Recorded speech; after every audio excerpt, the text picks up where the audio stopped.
కాలాలు గడిచిపోతూ ఉన్నాయి. క్యాలెండర్ల మీద నెంబర్స్ మారిపోతున్నాయి. నిజంగా ఇప్పటి వరకు ఒక్కొక్కరము ఆలోచన చేసి ఇప్పటివరకు దేవుడు నాకు ఇచ్చిన ఆయుష్కాలం ఎంత అని ప్రతి వారం ఆలోచన చేసుకుంటే ఎంతో కొంత, ఒకవేళ మనము 30 సంవత్సరాల లోపు ఉంటే ఇంకొక 30 ఉంటుందా అని ప్రశ్నించుకోవాల్సిన వారమే ఉంటాం. ఒకవేళ మనము 50 సంవత్సరాల దగ్గరగా ఉన్నట్టయితే ఇంకా దేవుడు నన్ను ఇంకెంతకాలం ఉంచుతాడు, ఉండగలుగుతాను అని ఆలోచన చేయవలసిన వారమై ఉంటాం. కాబట్టి జీవించిన దినాలన్నిటినీ మనం ఆలోచన చేసినప్పుడు నిజంగా చాలా దాటుకుంటూ వచ్చేసాం. ఆ లైఫ్ చాలా వచ్చేసిపోండి. సుదీర్ఘమైన ప్రయాణం జరిగింది మన జీవితంలో. పుట్టిన దగ్గర ఇప్పుడు ఎలాగున్నామంటే చాలా ప్రయాణం చేసుకుంటూ వచ్చేసేసాం. ఒకసారి వెనక్కి చూసుకున్నప్పుడు మనము అరే ఇంత వయసు తెలిసి తెలియకోకుండానే ఈ వయసుకు వచ్చేసామా అనిపిస్తుంటుంది. గతించినటువంటి కాలము ఎంత త్వరగా అయిపోయినట్టుగా ఉందో, అనుభవించబోతున్నటువంటి కాలం కూడా అలాగే ఖచ్చితంగా త్వరగా గతించిపోతున్నట్టుగా కనపడుతుంది. జపన్య గ్రంథంలో మానవుడు అనుభవిస్తున్నటువంటి ఆయుష్ కాలము ఎగిరిపోతున్నటువంటి పొట్టుతో పోల్చి మాట్లాడాడు. జపన్య గ్రంథము 2వ అధ్యాయము 1వ వచనం నుంచి చదువుతాము. సిగ్గుమాలిన జనులారా కూడి రండి, పొట్టు గాలికి ఎగురునట్లు సమయం గతించిపోతుంది. సమయం ఎంత స్పీడ్గా గతించిపోతుంది అండి. కాలాన్ని దేనితో పోల్చి మాట్లాడంటే పొట్టు ఎలాగైతే గాలికి ఎగిరిపోతుందో మన ప్రాంతాల్లో అనేక సందర్భాల్లో మనం చూస్తూ ఉంటాం. ఎయిర్ గన్స్ పెట్టుకొని ఎక్కడ డస్ట్ ఉంటే ఆ గన్ను వాడతారు ఆయా సందర్భాల్లో కదండి. మీరు చూసుంటారు. బైక్ క్లీనింగ్ చేసేటప్పుడు కానీ ఆయా అవసరతలు బట్టి ఎయిర్ గన్స్ వాడుతూ ఉంటారు క్లీన్ చేయటానికి. జస్ట్ అది క్లిక్ చేస్తే అక్కడున్న డస్ట్ అలా ఎగిరి అవతల పడేది.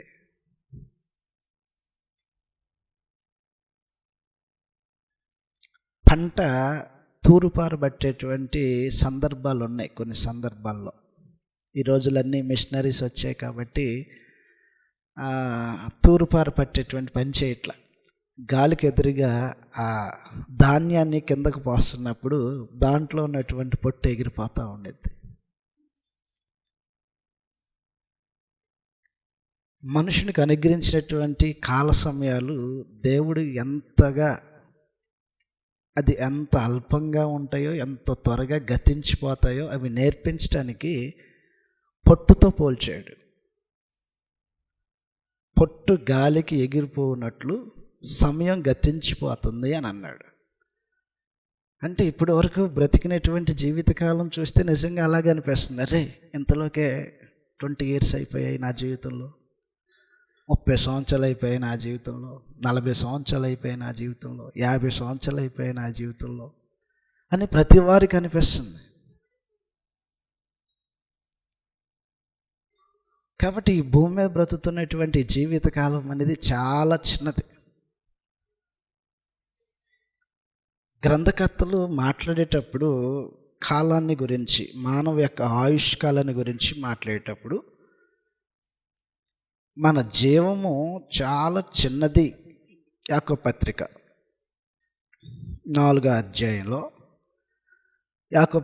4వ అధ్యాయంలో మన జీవము చాలా చిన్నది.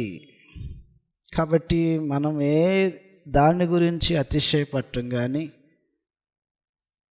ఉన్నదానికంటే ఎక్కువగా ఆలోచించటం కానీ చేయటానికి మన యందు కలిగినది ఏది లేదు. యాకోబు పత్రిక 4వ అధ్యాయము 14వ వచనంలో ఇలాగని రాయబడి ఉంటుంది.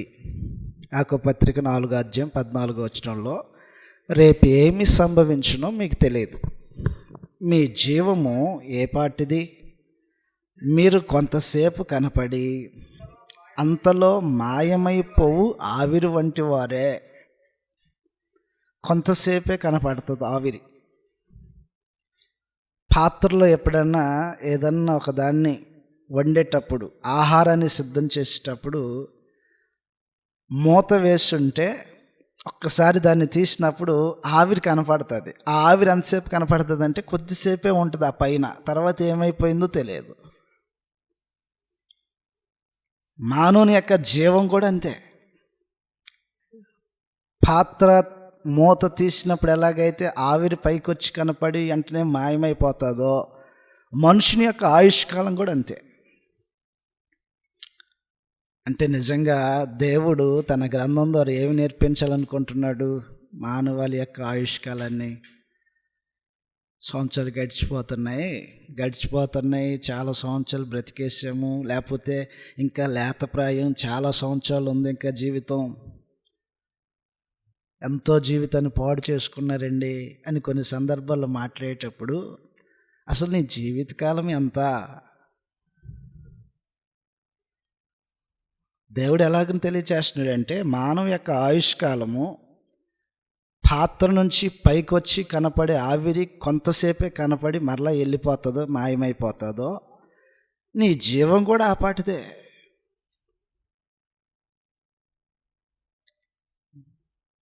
ఈ భూనివాస కాలంలో మనుషుడు ఎంతకాలం బ్రతికినా, దినవృత్తాంతాల మొదటి గ్రంథము 29వ అధ్యాయంలో, దినవృత్తాంతాల మొదటి గ్రంథము 29వ అధ్యాయము, ఈ జీవిత కాలం అనేది నీడలాంటిది, ఆవిరి వంటిదని ఒక అర్థాన్ని తెలియచేయటానికి ఉద్దేశించాడు. నీడ వంటిది అంటే అది స్థిరంగా ఉండదు. ఉదయము ఒకవైపున ఉన్నటువంటి నీడ సాయంత్రానికి మరోవైపుకు తిరుగుకుంటూ వచ్చేస్తుంది. చదువుతాం ఆ సంగతి. దినవృత్తాంతాల మొదటి గ్రంథం 29వ అధ్యాయం 15వ వచనంలో, మా పితరులందరి వలనే మేమును నీ సన్నిధిని అతిథులమును పరదేశమునై ఉన్నాము, మా భూనివాస కాలము నీడ అంత అస్థిరము, స్థిరముగా ఉండువాడు ఒకడును లేడు.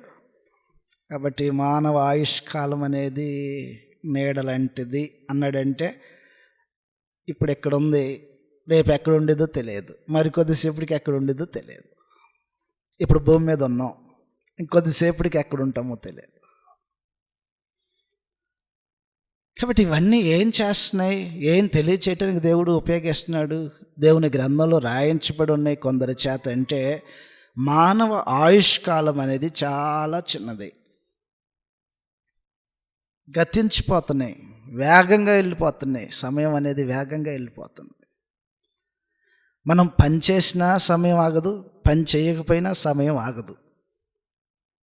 సహజంగా ఏమనుకుంటారంటే, అసలు ఈరోజు టైమే తెలియలేదు అంటారు కొన్ని సందర్భాల్లో మాట్లాడేటప్పుడు. ఎందుకు ఆ రోజు ఆ భావన కలిగిందంటే, ఆ రోజు ఏదో ఒక పనిలో వారు విరివిగా పని చేయటాన్ని బట్టి అసలు టైమే తెలియలేదండి. 6 అయిపోయిందా, 7 అయిపోయిందా, ఇప్పుడే సాయంత్రం ఎంత టైం అయిపోయిందా. ఒకవేళ నువ్వు పని చేయకోకుండా ఉన్నా సమయం ఆగదు. నువ్వు పని చేయకపో, కాలం మాత్రం ఆగదు. తినకపో, కాలం ఆగదు. నిద్రించకపో, కాలం ఆగదు. దేవుని చేత ప్రారంభించబడినటువంటి కాలము అది ఆగకోకుండా నడుస్తూనే ఉంటుంది. ఒకరోజున ఆపుతాడు. భూమి ఆకాశములు లయమైపోయినప్పుడు కాలానికి ముగింపు పడుతుంది. కాబట్టి దేవుడు తన గ్రంథంలో రాయించిన సమాచారాన్ని బట్టి అపోస్తలుల యొక్క మాటల్లో వినిపిస్తున్నటువంటి వివరాలు ఎలాగున్నాయి. పేతురు రాసిన మొదటి పత్రిక 1వ అధ్యాయంలో, నరుని యొక్క ఆయుష్కాలము చాలా స్వల్పమైనది. పేతురు రాసిన మొదటి పత్రిక మొదటి అధ్యాయంలో 24వ వచనంలో రాయబడినటువంటి సంగతులు ఈ విధంగా ఉన్నాయి. సర్వ శరీరులు గడ్డిని పోలినవారు. సర్వ శరీరులు, మాకు బలం ఉంది, మాకు అధికారం ఉంది, మాకు పరపతి ఉంది, లేదంటే మాకు అన్ని విధాలుగా శక్తి ఉంది. కాబట్టి మానవ మాత్రుడు నువ్వు ఎవరైనా దేహంలో ఉన్నావంటే ఎలాంటి వాడని చెప్తున్నాడు గ్రంథంలో. సర్వ శరీరులు. నీకు ధనం ఉందా, అధికారం ఉందా, బలం ఉందా, లేకపోతే ఇంకేదన్నా ఉందా అనే దాని గురించి మాట్లాడలే. సర్వ శరీరులు గడ్డిని పోలి ఉన్నారు. కాబట్టి మానవ మాత్రలుగా ఉన్నటువంటి మనము అతిశయపడటానికి అంటూ కారణం చేసుకోవటానికి ఏముండదు. ఒకవేళ కారణం చేసుకున్నా దేవుడు ఆ పరిస్థితిని ఎంతకాలం వరకు ఉంచుతాడో తెలియదు. యెషయా గ్రంథంలో రాయబడినటువంటి సంగతులు మనకు తేటగా సమాచారం అర్థమయ్యేలాగా చేస్తాయి. సర్వ శరీరులు, నేను అందరిలాంటి కాదు అంటే కుదరదు. యెషయా గ్రంథము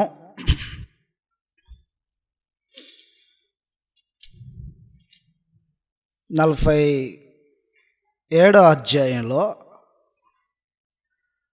ఒక రోజున ఇలాంటి భావనతో గడిపినటువంటి ఒక రాజ్యాన్ని గురించి మాట్లాడుతున్నాడు. యెషయా గ్రంథం 47వ అధ్యాయము 5వ వచనంలో రాయబడినటువంటి సంగతులు ఈ విధంగా ఉన్నాయి.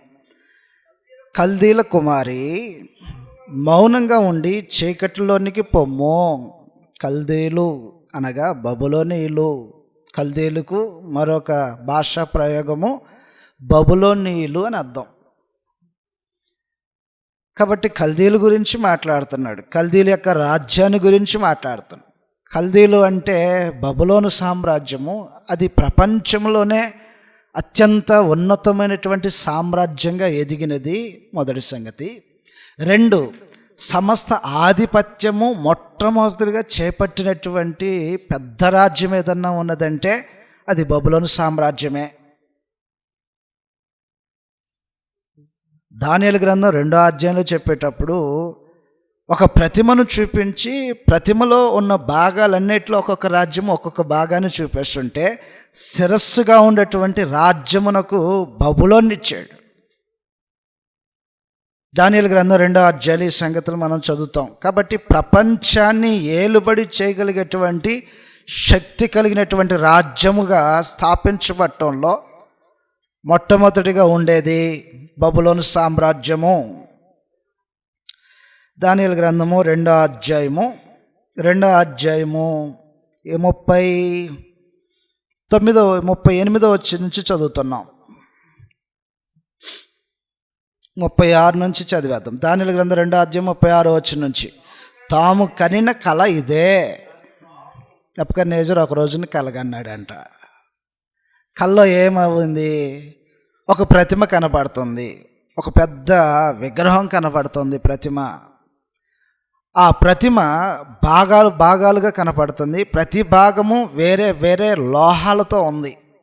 తల ఒక లోహముతోనూ, ఈ ఎదురుగా ఉన్నటువంటి భాగము ఇంకొక లోహముతోనూ మెటీరియల్తోనూ, కింద ఉన్నటువంటి ఉదరము మరొక లోహముతోనూ, కాళ్ళ దగ్గర నుంచి ఉండేటువంటి మెటీరియల్ మరొక లోహముతోనూ, ఎలాగున డిఫరెంట్ మెటీరియల్ ఉపయోగించినటువంటి ఒక ప్రతిమ రాజుగారి కళ్ళలో కనపడుతుంది.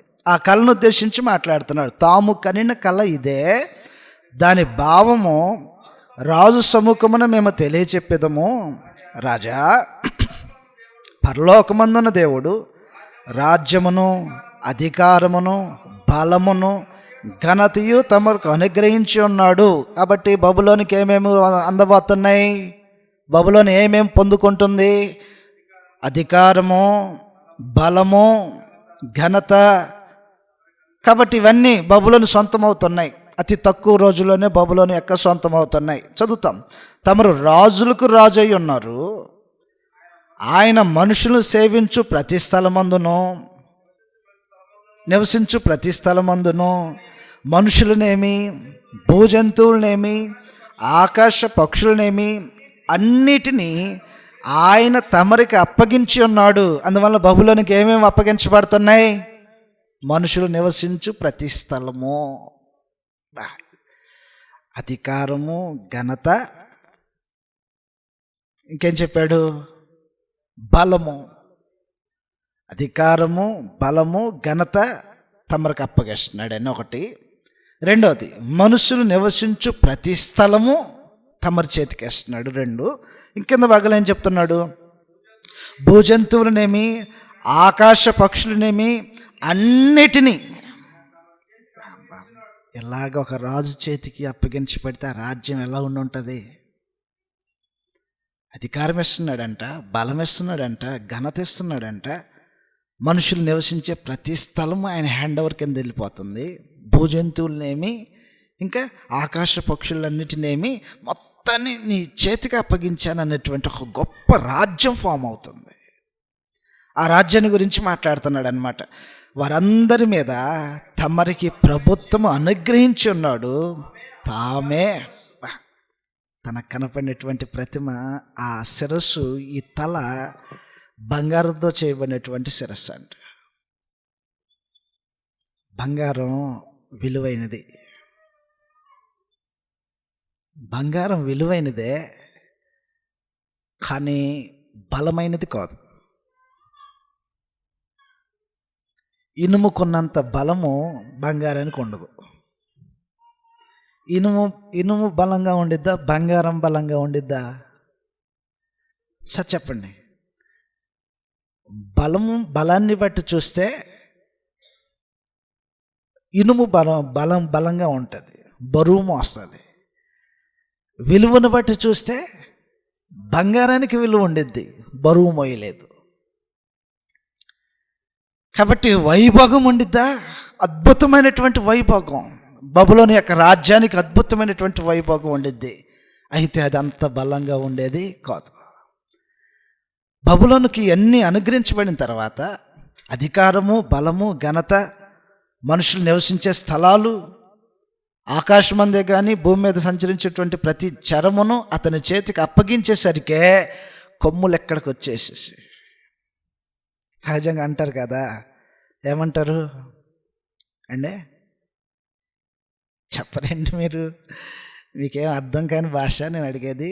ఇవన్నీ ఇచ్చేస్తే ఎలా ఉండిద్ది? ఎవరికైనా ఎలా ఉండిద్దండి? నెత్తి మీదకి కొమ్ములు వచ్చినాయి. ఈ కొమ్ములు చూసుకొని నేను దొరసాన్ని అంటుంది. నేను దొరసాన్ని.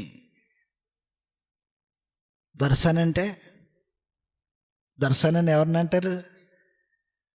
సకల వైభోగము, సకల సంపన్నము అండి, అసలు ఏ ఇబ్బంది లేకోకుండా సకల సమస్త సౌకర్యాలతో రాజసం బ్రతుకుతున్నటువంటి వారిని దొరసాని అంటారు. నీకేంటమ్మో దొరసాని అంటారు.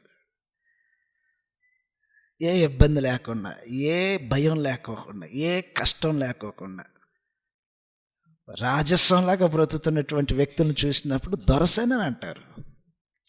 బబులోనికి కొమ్ములు ఎక్కడికి వచ్చి అనుకుంటుందంట, నేను దొరసాన్ని. అయితే అయినోలే, ఎంతకాలం ఉండిద్ది దొరసానితనం అంటే? నాకు ఎప్పుడు ఉండిద్ది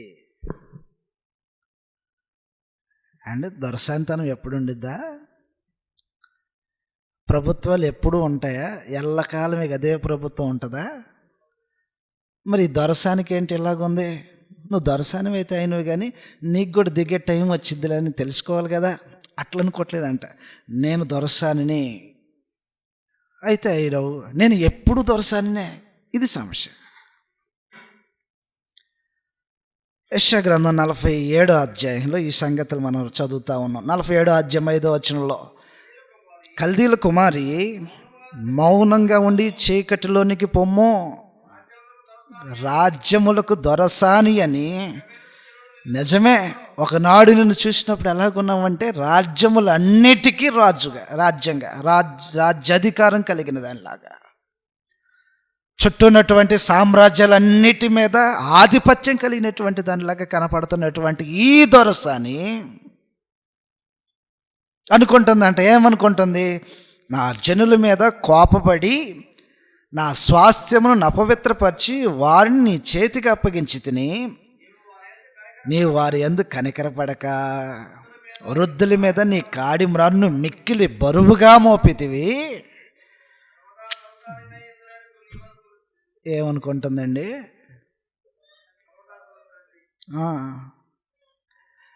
నేను ఎప్పుడంతే ఆల్వేస్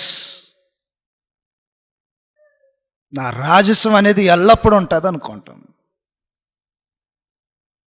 నా దొరసానితనం సర్వదా ఉంటుంది.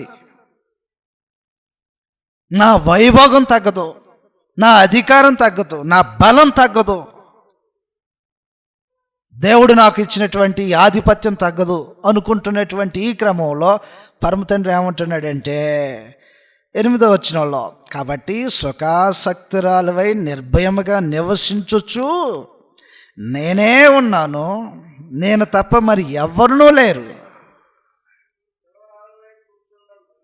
బాగా ఏమనుకుంటుందండి అసలు? అధికారము, ఆధిపత్యము, పరపతి, దొరసనము ఏదన్నా ఉందంటే అది నాదే, నేనే ఉన్నా, నేను తప్ప ఎవరు లేరు. కాబట్టి ఇలాంటి ఒక అహాన్ని కలిగి ప్రవర్తిస్తున్నటువంటి బబులోను రాజ్యంతో దేవుడు ఏమంటున్నాడంటే, నేను విధవరాలనై కూర్చుండను. అంటే ఒక విధవరాలకి భర్తను పోగొట్టుకున్నటువంటి స్త్రీ ఒక తన శిరస్సును పోగొట్టుకున్నట్టుగా, లేదంటే తన జీవితంలో ప్రధానమైనటువంటి దాన్ని పోగొట్టుకున్నట్టుగా ఆ భావనతో వేధించబడతారు కదా, ఆ బాధ నాకు ఉండదు. ఇంకేముండదు? పుత్రశోకము నేను చూడను, ఆ బాధ నాకు ఉండదు. ఎవడో వచ్చి నా మీద పడతాడనో, నా రాజ్యం కూలిద్దనో, లేకపోతే ఇంకేదైనా ఇద్దనో, ఇలాంటి బాధ నేను చూడను, నాకు దరిదాపుగా రావు అనేటువంటి అహంతో ఉంటే పరమ తండ్రి ఏమన్నాడంటే, అనుకొనుచున్నదానా ఈ మాట విను, ఒక్క దినములోగా, ఒక్క నిమిషములోనే పుత్రశోకం, వైదవ్యమును ఈ రెండును నీకు సంభవిస్తాయి. ఏంటి నీ తాతలాటం ఏంటి? నాకు వైవిధ్యం ఉండదు, నాకు పుత్రశోకం ఉండదు, నా పరపతి ఇది, నాకున్న అధికారం ఇది, బలం ఇది, నిన్ను నేల మీద కూర్చోబెడతా. దానికి పట్టే సమయం ఒక్కరోజు, దానికి పట్టే సమయం ఒక్క నిమిషం. నేను నేల మీద కూర్చోబెడతా. 47వ అధ్యాయం 1వ వచనం చదివితే, కన్యకైన బబులోను క్రిందికి దిగి మట్టిలో కూర్చో. దర్శనివి కదా, కాలుకి మట్టి అంటకుండా తిరుక్కుంటూ వచ్చావు కదా, మట్టిలో కూర్చో. ఏముంది అదిరిపాటు? ఏదైనా ఉంటుందా? అంత అధికారము, బలము, ఘనత కలిగి సమస్త ప్రభుత్వాలు అప్పగించబడినటువంటి బబులోన్ని దించి, దొరసనేటువంటి స్థాయిలోంచి దించి నేల మీద కూర్చోబెడితే, ఆఫ్టర్ ఆల్ మనం ఎంత దేవుని దృష్టికి? భయం అవ్వట్లేదండి అసలు ఏమన్నా? నేను సర్వదా దొరసానంట, ఎప్పుడు దొరసానేనంట. దేవుడు మానవ యొక్క జీవితంలో జోక్యం పుచ్చుకుంటే దించటం నిమిషం మాత్రమే. కింద చెప్పాడు ఆ మాటలు చదువుతాం మళ్ళీ ఒకసారి. 9వ వచనంలో, ఒక్క దినములోగా, ఒక్క నిమిషములోనే దెబ్బ మీద దెబ్బ కొడతాడు. పుత్రశోకం లేదనుకుంటుంది, అది కూడా ఎలా కొండుతో నీకు చూపిస్తాను అన్నాడు. 2, వైవిధ్యమే అనేది నాకు ఉండదు అనుకుంటుంది, అది కూడా ఎలాగుంటుందో నీకు ఒక్క నిమిషంలో చూపిస్తాను అని అన్నాడు. ఏపట్టాడు నరుడు దేవునికి? ఈ పరపతి ఏంటి, నీ అంతస్తు ఏంటి, నిన్నే కాపాడగలదు దేవుడు ఒకవేళ డిసైడ్ అయితే? భయం అవ్వట్లేదా మనకేమి? దొరసాని లాంటి వాళ్ళని దించి కూర్చోబెట్టాడంటే అసలు ఆఫ్టర్ ఆల్ మనం ఎంత? మనకేముంది అసలు అతిశయపడటానికి, గర్వించటానికి? పేతురు రాసిన మొదటి పత్రికలో ఆ సంగతులు మనం చదువుతున్నాం. సర్వశరీరులు నీ ఘనత, నీ బలము, నీ అధికారం నథింగ్. దేవుని ఎదుట నథింగ్. కాబట్టి మనుషుడు దేవుని సమ్ముఖంలో ఉన్నప్పుడు ఎలాంటి భావన, ఎలాంటి వారిగా మనం బ్రతకవలసిన వారమై ఉంటామంటే, నేను ఒక గడ్డిలంటోడిని. గడ్డి అంత పోలిక అసలు పోల్చుకునే అంత తగ్గింపు అసలు మనలో ఉంటుందా? నేను ఒక గడ్డిలంటోడిని, నేను ఒక ఆవిర్లంటోడిని. నీడ ఎంత అస్థిరంగా ఉంటుందో అంత అస్థిరమైనటువంటి జీవితాన్ని కలిగినటువంటి వాడిని నేను. గడ్డి ఉదయం కనిపిస్తుంది, గడ్డి పువ్వు సాయంత్రానికి వాడిపోతుందంట. చదువుతా మాట చదవండి. పేతురు రాసిన మొదటి పత్రికలో రాయబడినటువంటి సంగతులు ఈ విధంగా ఉన్నాయి. పేతురు రాసిన మొదటి పత్రిక 1వ అధ్యాయం 24వ వచనంలో, సర్వశరీరులు అధికారం ఉన్నా, ఇంకేదన్నా ఉన్నా బబులను అనుకుంది, బలం ఉంది, అధికారం ఉంది, ఘనత ఉంది అనుకుంది. నువ్వు శరీరంలో ఉన్నావు అనే మాట గుర్తుపెట్టుకో. సర్వశరీరులు గడ్డిని పోలిన వారు, వారి అందమంతయు గడ్డి పువ్వు వలె ఉంది. గడ్డి ఖచ్చితంగా ఎండుతుంది, ఖచ్చితంగా రాలేదు, ఖచ్చితంగా ఎండుద్ది, ఖచ్చితంగా రాలేదు. ఏముంది అతిశయం? ఎంత టైం పట్టిద్ది ఎండటానికి? ఎండింది ఎంతసేపు ఉండిద్ది రాలటానికి? ఈ దేహంలో బ్రతుకుతున్నటువంటి మనము అసలు ఎంత జాగ్రత్త, ఎంత మెలకువ, ఎంత తాపత్రయం కలిగి ఉండాలండి. ఎప్పుడు రాలిపోద్దో తెలియదు, ఎప్పుడు ఎండిపోద్దో తెలియదు. కాబట్టి కాలం గతించిపోతుంది వేగంగా. పొట్టు ఎగిరిపోయినట్టుగా ఎగిరిపోతుంది, ఆవిరి లేచినట్టుగా లేచిపోతుంది ఆయుష్కాలం. నీడ కదిలినట్టుగా కదిలిపోతున్నాయి మన జీవిత దినాలు. ఎంత అతి తక్కువ వ్యవధి మనకు ఉందని తెలిసినప్పుడు మనుషుడు ఎంత వేగరపడాలి, ఎంత సంసిద్ధం అవ్వాలి, ఎంత ఒక శ్రేష్టమైన జీవితాన్ని కట్టుకోవాలి. నాకు తెలిసిన సహోదరుని ఇంట్లో నేను ఒకరోజు ఉన్నప్పుడు, తను ఫారెన్ వెళ్తున్నాడు, హైదరాబాద్లో. లగేజ్ అంతా సెట్ చేసుకున్నారు. అంతా 2 hours 3 hours మాత్రమే ఉంది ఎయిర్పోర్ట్కి వెళ్ళాలి. ఎయిర్పోర్ట్ నుంచి తను మరో దేశానికి వెళ్ళి రావాలి. ఈ 3 hours అనే సమయం ఎప్పుడైతే తను టైం చూశాడో, తన బిడ్డల దగ్గర తీసుకొని, అవును కదండి, ఇంకొంద 3 గంటలే. ఆ 3 గంటల టయాన్ని అసలు ఎంత ప్రేమతో మాట్లాడతాడు, ఎన్ని విషయాలు మాట్లాడతాడు, ఎన్ని విషయాలు చెప్పుకోవాల్సినటువంటి విషయాలు చెప్తాడు బిడ్డల దగ్గర తీసుకొని. 3 గంటలు తాను వెళ్ళిపోతాడు.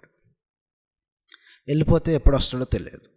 ఒకవేళ వెళ్ళినోడు వస్తాడో రాడో తెలియదు. ఆ 3 గంటల్లో తన బిడ్డలతో, తన భార్యతో, తన తోబుట్టులతో, తన దగ్గరకు వచ్చినటువంటి వారందరితో ఎంత ఒక శ్రేష్టమైన జీవితాన్ని ఆ సమయంలో తాను అనుభవిస్తున్నాడో. ఆయనకైనా 3 గంటల టైం అని ఉంది. అసలు ఇప్పుడు మనకు 3 గంటల టైం అనేది ఉందా? ఉంటామని ఉందా 3 గంటలు? మరి ఇంకెంత ప్రేమ, ఇంకెంత వాత్సల్యం, ఇంకెంత ఒక బాధ్యతాపూర్వకమైనటువంటి జీవితం మన తోబుట్టులతో, మన బిడ్డలతో, మన సమాజంలో ఉన్నటువంటి వారితో అండి. 3 గంటల్లో తాను ఇక్కడి నుంచి వేరే దేశానికి వెళ్ళిపోతున్నానంటే తన బిడ్డలను హత్తుకొని వారి మీద ప్రేమ చూపిస్తూ, అవసరమైతే కన్నీళ్ళు రాలుస్తూ, అసలు ఎంత ఆ టైం వాల్యుబుల్ అయి ఉంటుంది ఆ 3 గంటలు. నీకు అనుగ్రహించబడినటువంటి ఆయుష్కాలం ఎంత? అనుగ్రహించబడినటువంటి ఆయుష్కాలంలో నువ్వు బ్రతుకుతున్నటువంటి శ్రేష్టమైనటువంటి జీవితం ఏంటి? కాలం అనుగ్రహించబడిన తర్వాత దాన్ని సద్వినియోగం చేసుకోకపోతే అపోస్తలులు కోరుతున్నారు. ఏమని కోరుతున్నారంటే, ఎఫెసీయులకు రాసిన పత్రికలో ఎఫెసీ 5వ అధ్యాయంలో కాల సద్వినియోగం అనేటువంటి ఒక విషయాన్ని జ్ఞాపకం చేస్తున్నారు అపోస్తలులు మాటికి. ఎఫెసీయులకు రాసిన పత్రిక 5వ అధ్యాయము 15వ వచనంలో ఇలాగని రాయబడి ఉంటుంది. ఎఫెసీ 5వ అధ్యాయము 15వ వచనంలో, దినములు చెడ్డవి గనక మీరు సమయమును పోనీయక సద్వినియోగం చేసుకోవచ్చు. చెడ్డవి దినాలు ఎప్పుడు చెడ్డవుతాయంటే మనుషులు చేస్తున్నటువంటి పనులు బట్టి చెడ్డ అవుతాయి. కాబట్టి చెడిపోయినటువంటి లోకంలో ఉన్నాం, కాలాన్ని సద్వినియోగం చేసుకోవటం తెలుసుకోవాలని చెప్తున్నాడు. ఈ కాలము దేవుడు మనకు అనుగ్రహించినప్పుడే సిద్ధపడకపోతే, సరైన రూపంలో దాన్ని ఉపయోగించుకోకపోతే, కాలము నీ యొద్ద నుండి తీసివేసిన తర్వాత దానికోసం నువ్వు ఎన్ని కన్నీళ్ళు రాల్చినా దేవుడు మళ్ళా నీకు అనుగ్రహించడు.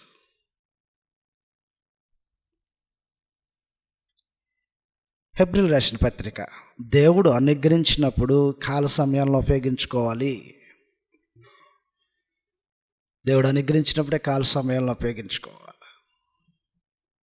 అత్యంత స్వల్పమైనటువంటి బ్రతుకులో బ్రతుకుతున్నటువంటి మనము కుటుంబాలతోనూ, వ్యక్తులతోనూ, సమాజంతోనూ మనం కలిగి ఉండాల్సినటువంటి జీవితాన్ని కలిగి ఉండకపోతే ఆ తర్వాత నువ్వు ఎంత నేను ఉండాలనుకున్నానండి, నేను మాట్లాడాలనుకున్నానండి, నేను వాళ్ళతో సమయం గడపాలనుకుంటున్నానండి, ఏమీ చల్లవు.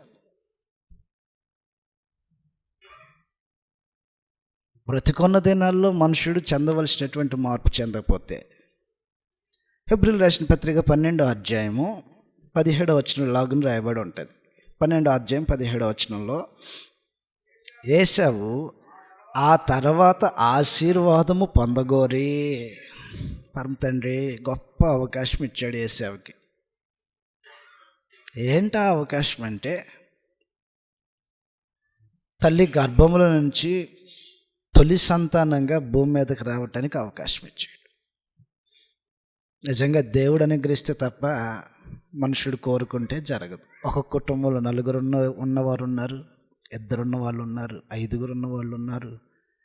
ఏమండి, ఒక్కొక్కరు కుటుంబాల్లో మినిమం కనీసం మనకంటే ముందున్నటువంటి తరంలో 3, 4, 5 కలిగినటువంటి కుటుంబాలు కూడా ఉన్నాయి. ఎవరు కూడా నేను పెద్దోడిగా పుట్టాలి అని అనుకుని పుట్టినోళ్ళు లేరు, దేవుడు పుట్టిస్తే తప్ప.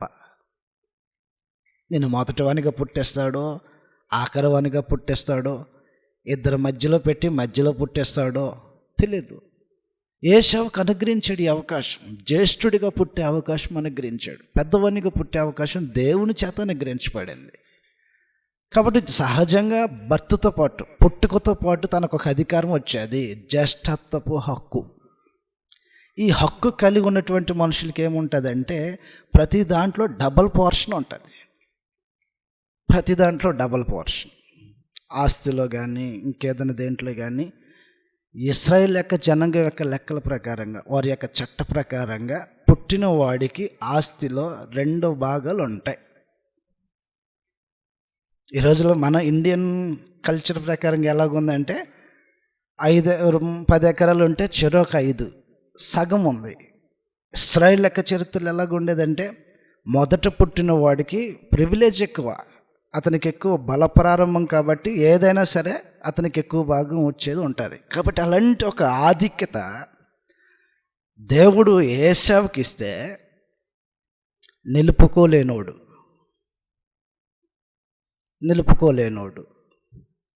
ఒక రోజున ఎక్కడో వేటకెళ్ళి వచ్చేసరికి ఏమీ దొరకలేదంట. ఇంటికి వచ్చి తహతహలాడిపోతున్నాడు.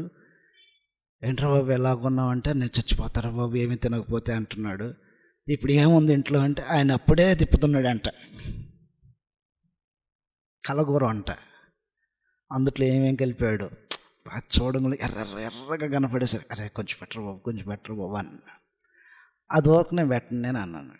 వాళ్ళిద్దరి మధ్యలో మంచి టగ్ ఆఫ్ వార్ జరుగుతుంటుంది. ఇటు గుంజుతానంటే ఇటు గుంజుతాను అంటుంటారు. ఇద్దరు ఉన్నప్పుడు అలాగే ఉంటుంది కదా, 2 పిల్లలు ఉన్నప్పుడు కదండి, అలాగే ఉంది ఆ ఇంట్లో కూడా. నేను ఓకనే పెట్టనురా నీకు అని అన్నాడు. ఏం కావాలి నీకు? నీ జ్యేష్ఠత్వపు హక్కును ఇస్తే పెడతాను, అది తీసుకోపో, ఎవడికి కావాలి అది. నువ్వు వదిలేసుకుంది ఏంటో తెలుసా? జ్యేష్ఠత్వపు హక్కు. ప్రతి దానిలో ఎక్స్ట్రా పోర్షన్ ఉండే హక్కు వదిలేస్తున్నాం. చచ్చిపోతారా, నాకు కొంచెం భోజనం పెట్టు, నాకు చాలు.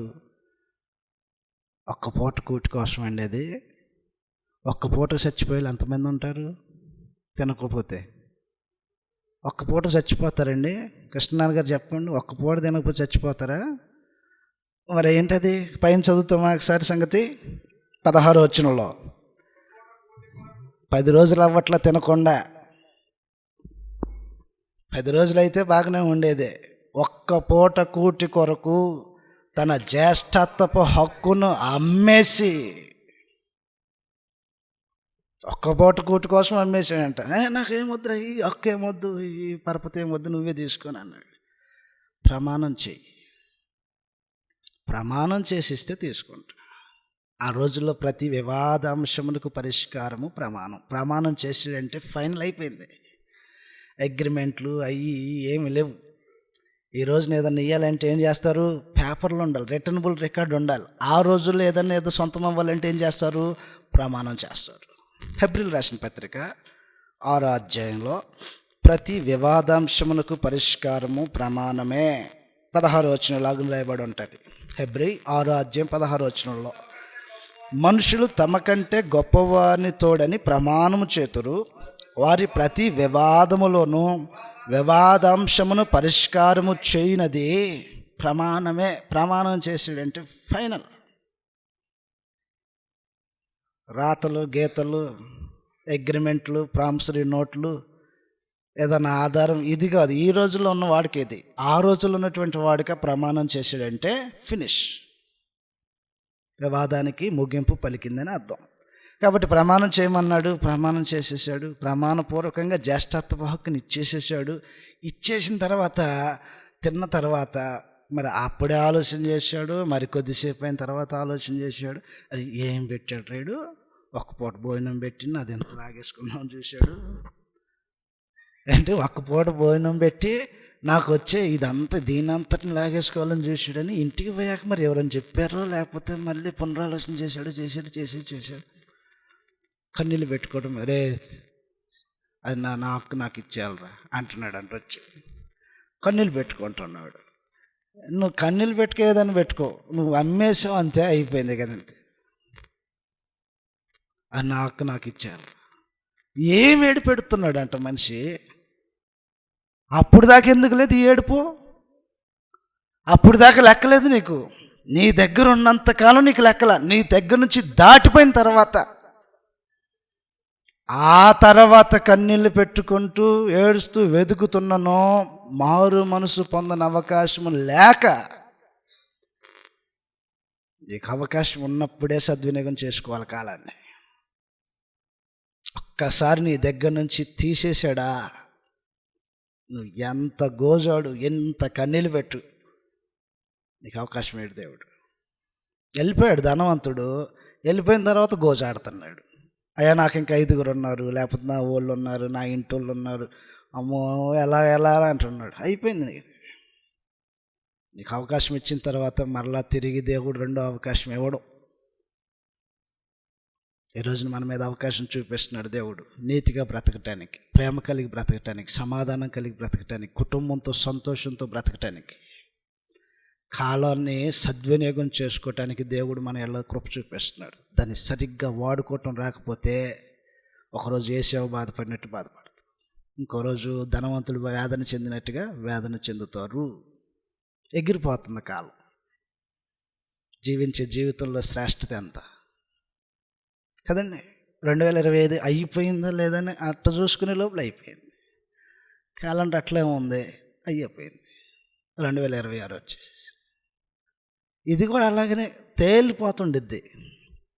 ఆల్రెడీ ఎన్ని రోజులు గడిచిపోయినాయి అండి? ఈ ఏళ్ళకి 4 అయిపోయింది. కాలం ఆగదు, గడిచిపోతూనే ఉంటుంది.